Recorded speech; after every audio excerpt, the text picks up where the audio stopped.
the Anglican Church in return for the land down the hill from Christchurch Cathedral.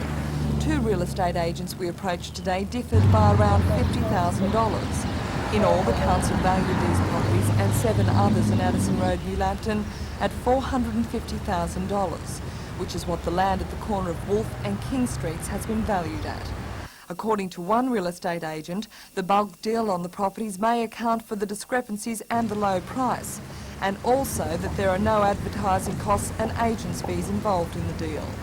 Bishop Holland says the decision to swap the land to allow the council to create the park there comes after a recommendation from the Hunter Valley Research Foundation, and it was also one of the Labor Party's policies in last year's council election. Bishop Holland says the church is in the business of caring for people, and no one will be evicted as a result of the change in ownership.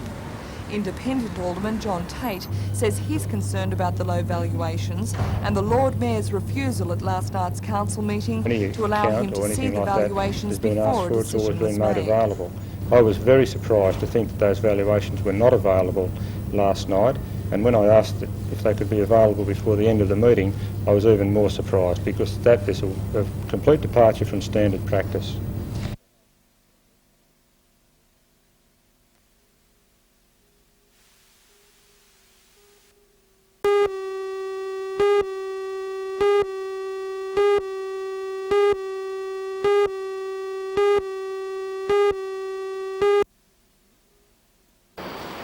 Newcastle's registry of the family court is now in Bolton Street.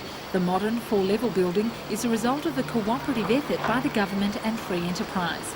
Local architect Snell were responsible for the design, which features comfort and practical surroundings for both staff and family members awaiting court hearings. Decorating the foyer are 2 local artworks, a steel crest designed by the Hunter Valley Training Company based on the Australian coat of arms, and a colourful banner depicting peace. Upstairs, 4 courtrooms will help ease the judicial workload, which has dramatically increased for the Newcastle Registry, formerly located in Hunter Street. Today, local, state and federal politicians, along with lawyers and councillors, were seated before 2 of the judges on the Family Law Court bench, Justice David Tonji and Acting Chief Judge Justice Ellis. Both helped in the opening ceremony, but the main honour went to Attorney General Ryan Bowen, who raised the flag on Australia's first exclusively occupied family court.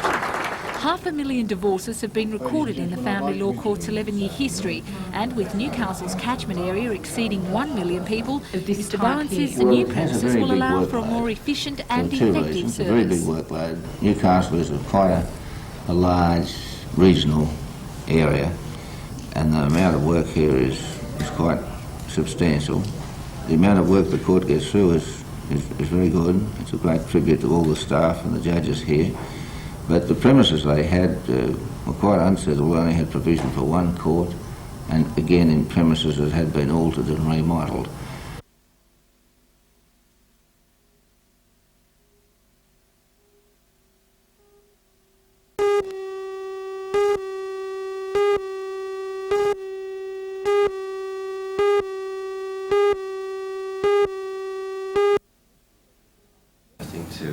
Mr Willis was in Maitland today to support sitting member for Hunter Eric Fitzgibbon. Mr Willis says while the phasing out of restrictive work practices was favourable, he believes Newcastle Wallsend went about it the wrong way. And I think that kind of action which we saw from the parent company Pico Wallsend and Roe River is quite destructive of good industrial relations. Just strikes me as a very strange way in which to conduct industrial relations. It was strange at Roe River, it's perhaps even stranger here.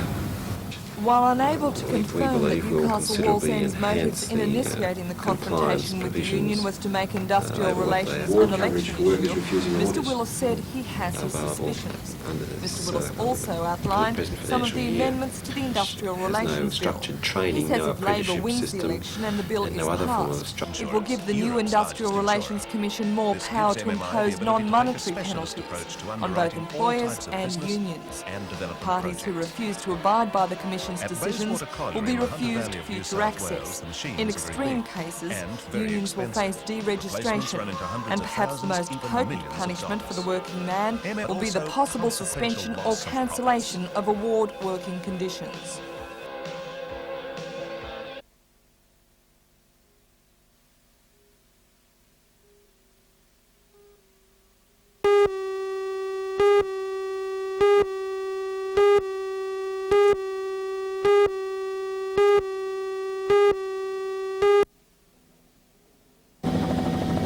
The coal industry is in hard times after a dramatic drop in prices and fluctuations in the exchange rate. The Joint Coal Board has warned that as many as 20 mines could face closure statewide without relief. The government has made the first tentative steps in assisting the industry with the freezing of rail and port charges. It claims these moves will cost it more than $30 million in lost revenue.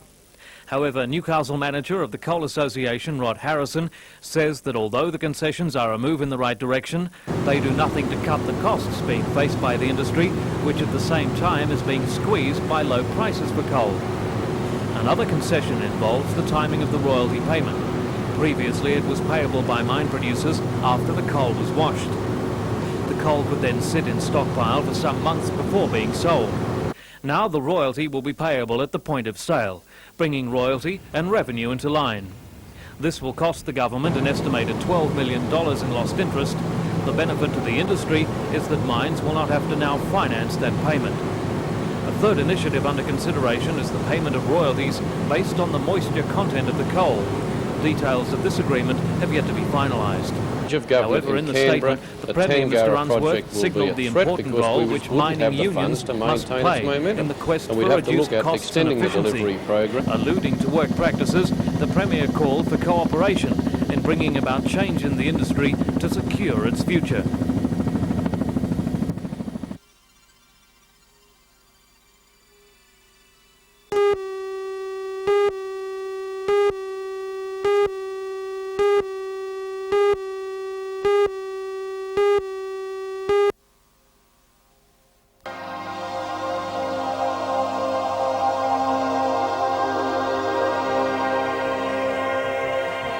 The 51 pieces in the exhibition are part of an exchange between Newcastle artists and the Klar Institute in Berkeley, California.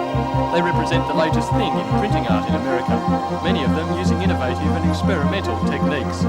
Some have incorporated woodblock printing with a specially made paper to make each an individual work. The exhibition encompasses many of the different forms of printing, from the monoprints, so named because the paint is applied from glass to the paper and hence only one print can be made, to more complex lithographs. Making lithographs is an involved process, requiring the printing of individual colours to paper from a special flat stone. The area wanted coloured is drawn on the stone with wax, which is then covered in water. The ink sticks to the wax and runs off the rest of the stone. The result can be startlingly photo-like. Etchings are another common form of print, made by cutting into a flat surface and thereby leaving an area to which the ink cannot take. The works will be on show at the gallery till the 26th of July.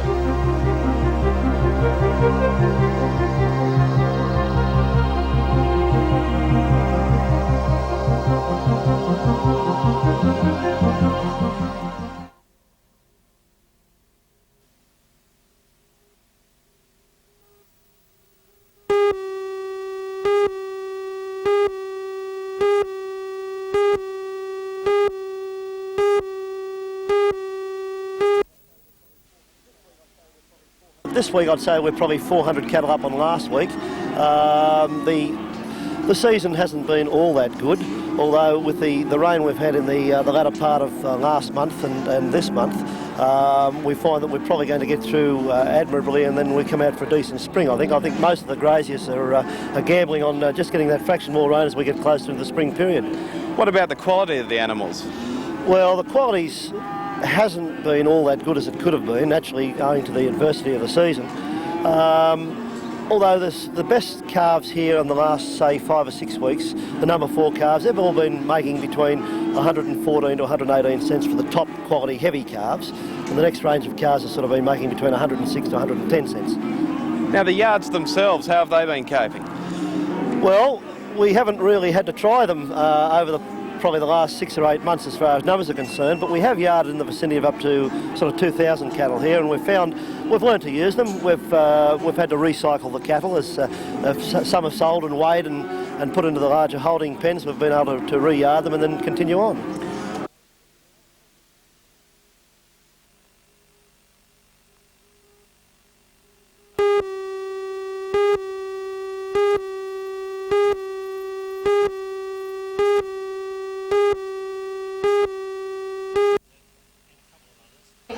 25 is eligible to vote. Like the senior politicians, these young candidates for the Lake Macquarie Youth Council understand the importance of canvassing for votes. The voting booths at all high schools in the area and the city libraries opened yesterday, and voting will continue throughout the week. Officials say they're pleased with the response so far, but the would-be junior aldermen are still pounding out the issues. Mainly concerning transport and particularly the cycleways in this area, because we really need them, and the kids really feel that we need them because they've seen them in other areas, and it's about time we had something like that out here. The council has already had one 2-year term, and its Deputy Mayor, Doug Robertson, is eager to run a second time to fight for the issues in local government that affect youth. It's encouraging to see the amount of young people that's coming along today to the schools and are voting in the libraries. It's good to see that the apathy isn't playing a major part with the younger people and that they are willing to vote. So just looking at this gives me a bit of optimism about the campaign so far.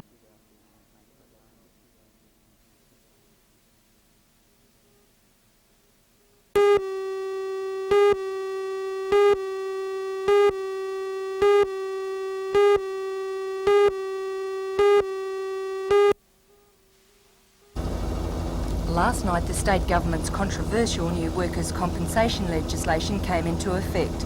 It means that workers injured because of negligence cannot take common law action. Neither can the family of a worker who's been killed in the workplace. According to mining unions, the legislation will severely disadvantage the widows and dependents of miners killed in work accidents. Today, members of the combined mining unions met at the Workers' Club to thrash out a strategy to ensure that their members and their families are covered to the same level as they were before. They have decided that the onus should be on the employers to take out insurance and will serve them with an ultimatum: either come up with the insurance or they will begin a statewide campaign of industrial action. There could be stoppages, there could be bans, there could be limitations. Anything that is necessary to convince people that the injustice is being done to the widows and their families, not to the mine worker particularly, he'll still be here. But those that are unfortunate enough to meet with a fatality, then it's their widows are going to suffer, and we're not about to let that happen. Meanwhile, Newcastle Wallsend has still not made public whether it will press ahead with its plan to buy the Saxon Vale mine and take up the state government's offer to subsidise the company to the tune of $1 million in waived super royalties over 2 years. The company's general manager, Argo Carew, says they have made a decision and will notify the state government tomorrow, well before its deadline of noon Friday.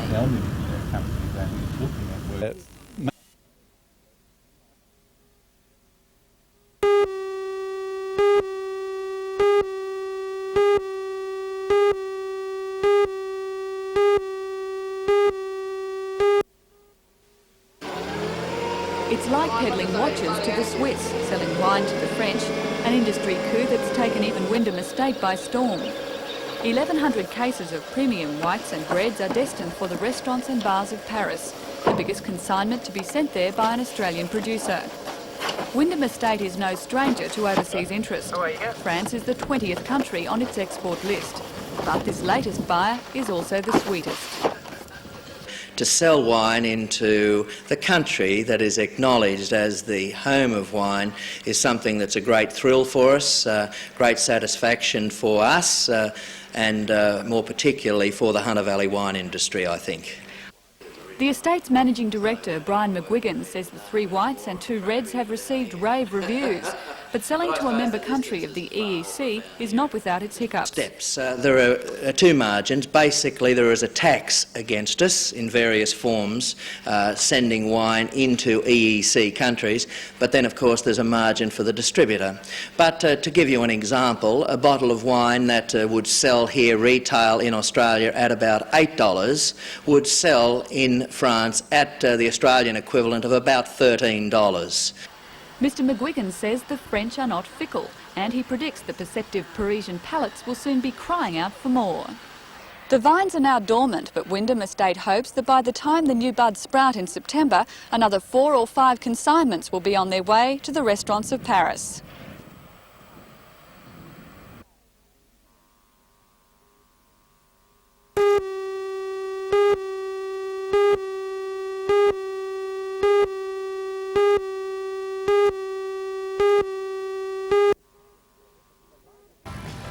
The largest coal exporter from New South Wales, Coal and Allied, has delivered an ultimatum to mining unions that 700 jobs must go in the north if its operations are to remain viable. The Miners' Federation has called it a potential disaster and has called on the government to bolster exports. For all the news, Join us tonight at 6.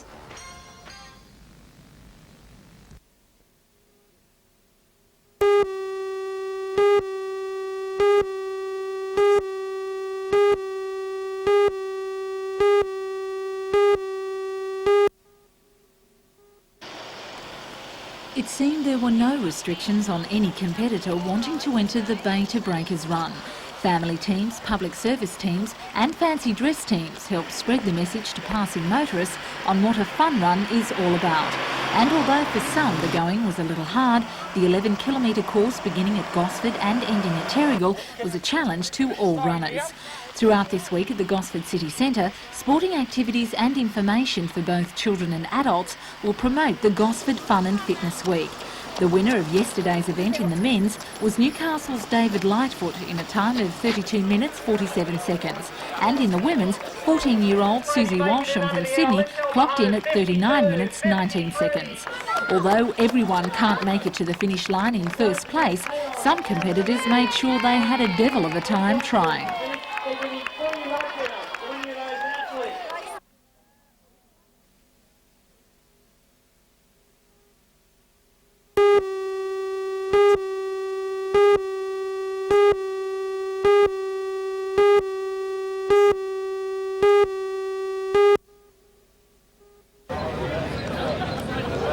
Most of us consider this time of year as the time for open fires, warm jumpers and cups of cocoa. But about 250 swimmers yesterday thought otherwise. They braved water as cold as 14 degrees to take part in the Northern District Winter Swimming Championships at the Newcastle Ocean Bars. Seaboard clubs from Foster Tuncone to the Central Coast took part. The events are not just for the young, but also for the young at heart. About 13 of the competitors vying to reach their best times were over 70 years of age. While some spectators rugged up to keep out the cold, the icebreakers had only their determination to keep them warm. And some admitted that it wasn't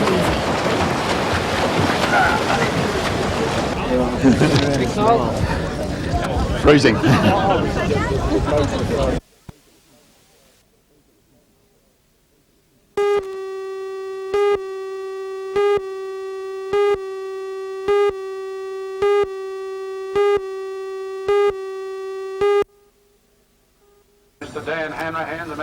The locals of Fassifern turned out to celebrate 100 years of mining at the Newstand Colliery.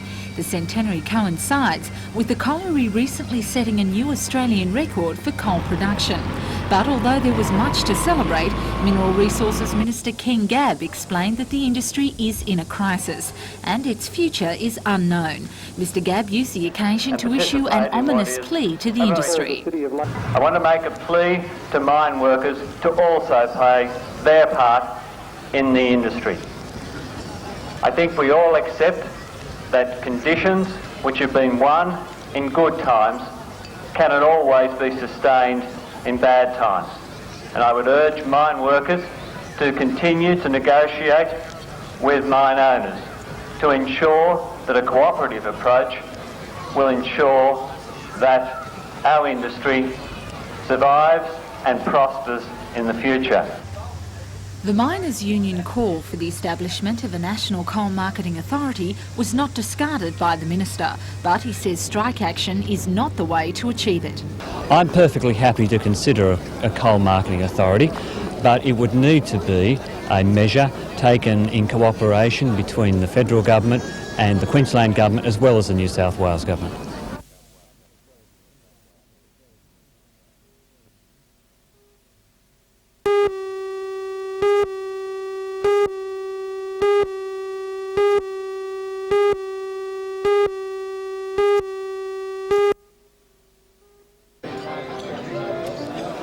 When Jim Kurt became head of the trouble-plagued Bicentennial Authority in 1985, he knew he had a tough job ahead. But speaking at the Newcastle Tattersalls Club, Mr Kirk said he believed all was now well in the committee ranks. Also attending the 29th annual dinner was State Treasurer Ken Booth, the Lord Mayor, as well as Director of the Hunter Valley Research Foundation, Dr. Wedge Paradise. Speaking about the bicentenary and its enduring legacies, Mr Kirk believes that the impact of the 50,000 national projects now underway will last much longer than the 12-month birthday party. Some of them are tangible, like we're going to have a new Parliament House. We've spent a lot of money on roads. There's restoration programs that have gone on for heritage things and all that, masses of them. But then there's another one that's less tangible, and that's what we're going to leave behind for education. There's a big program of Australianising education. I think it's going to be something that the future children will say, well, somebody took the trouble to do something that should have been done a long while ago. The Bicentennial Authority is one that's come under a lot of harsh criticism. Has that been justified? It's hard to say, you know. It had its troubles, and when I took over it was a traumatic experience and the morale was dreadful. I'm not sure it was ever as bad as it was painted, but the one thing I set out to do, apart from getting morale back on course, was to have everybody responsible for the fact that they're spending the taxpayers' money, and that we've got to be lean and hungry, and we've got to get $1's worth for every dollar we spend. I think we're going to do that.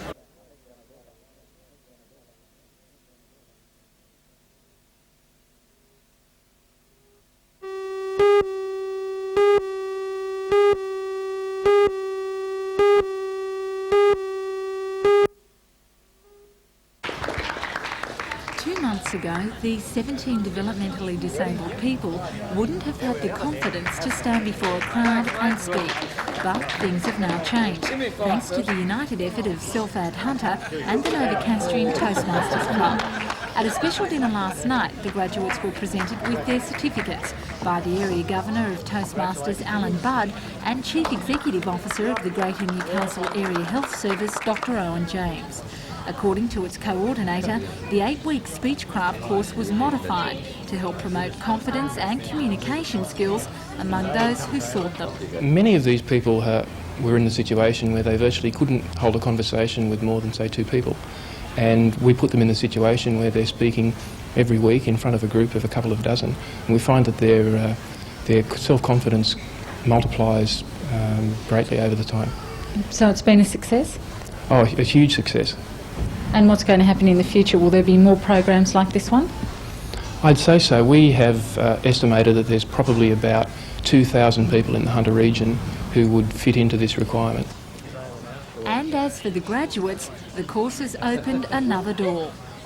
David, what have you got out of the Toastmasters? Well, you're learning to talk properly and talking to people and a lot of things like that, and I enjoyed it.